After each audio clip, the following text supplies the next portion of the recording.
राम सातपुतेंनी प्रणिती शिंदेना मागे टाकलेले आहे बघा। सोलापूर मतदारसंघातून ही मोठी अपडेट आहे। तब्बल 5200 मतांनी सोलापुरातून राम सातपुते हे पुढे गेलेले आहेत।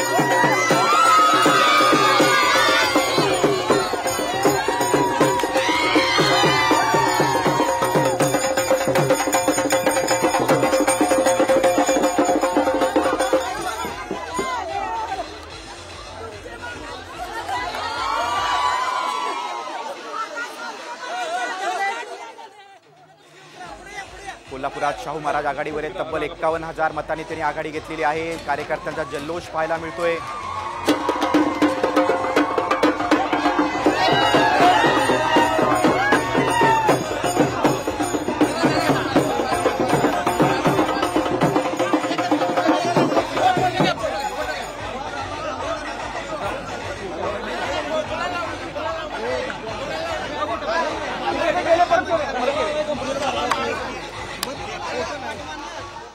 आपण बघतो कोल्हापुरातून शाहू महाराजांचे पुत्र छत्रपती संभाजीराजांना खांद्यावर घेतलं होतं कार्यकर्त्यांनी।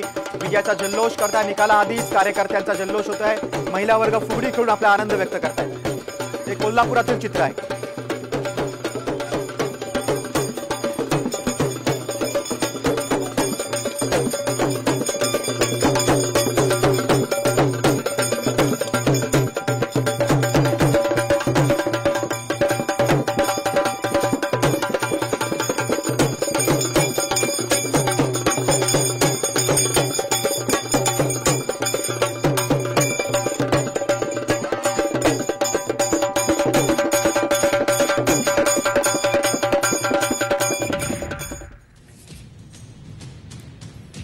भाजपचे प्रदेशाध्यक्ष चंद्रशेखर बावनकुळे देवेंद्र फडणवीसांच्या बंगल्यावर गेलेले। तिथे दोघांमध्ये बैठक सुरू आहे। सागर बंगल्यावर फडणवीसांच्या निवासस्थानी ही बैठक सुरू आहे। राज्यातील आकडेवारीवर भाजपचं बारकाईने लक्ष आहे, कारण महायुतीची पिछाड दिसते आपल्याला। महाविकास आघाडीनं बाजी मारलेली आहे। तब्बल 30 जागांवर महाविकास आघाडीचे उमेदवार पुढे आहेत आणि या सगळ्या पार्श्वभूमीवर महायुतीला मोठा धक्का आहे। त्या पार्श्वभूमीवर आता भाजपच्या नेत्यांच्या गाठीभेटी सुरू झालेल्या आहेत। फडणवीसांच्या सागर या निवासस्थानी छत्रपती शाहू महाराजांनी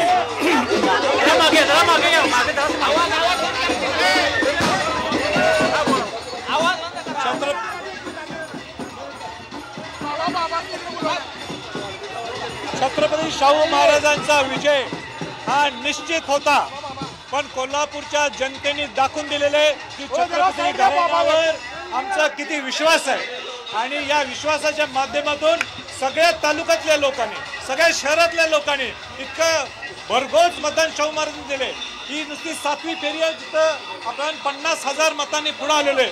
अजून जल्लोष खऱ्या अर्थाने सुरुवात व्हायचंय। सगळ्या फेऱ्या सुरू संपल्या की छत्रपती शाहू महाराजांचा खरा जल्लोष सुरू होईल। मी परत एकदा कोल्हापूरच्या जनतेच्या मनापासून आभार व्यक्त करतो की त्या छत्रपती घराण्यावर, त्या गादीवर आपण जी निष्ठा आहे, आपला जो विश्वास आहे हा दाखवून दिल्याबद्दल।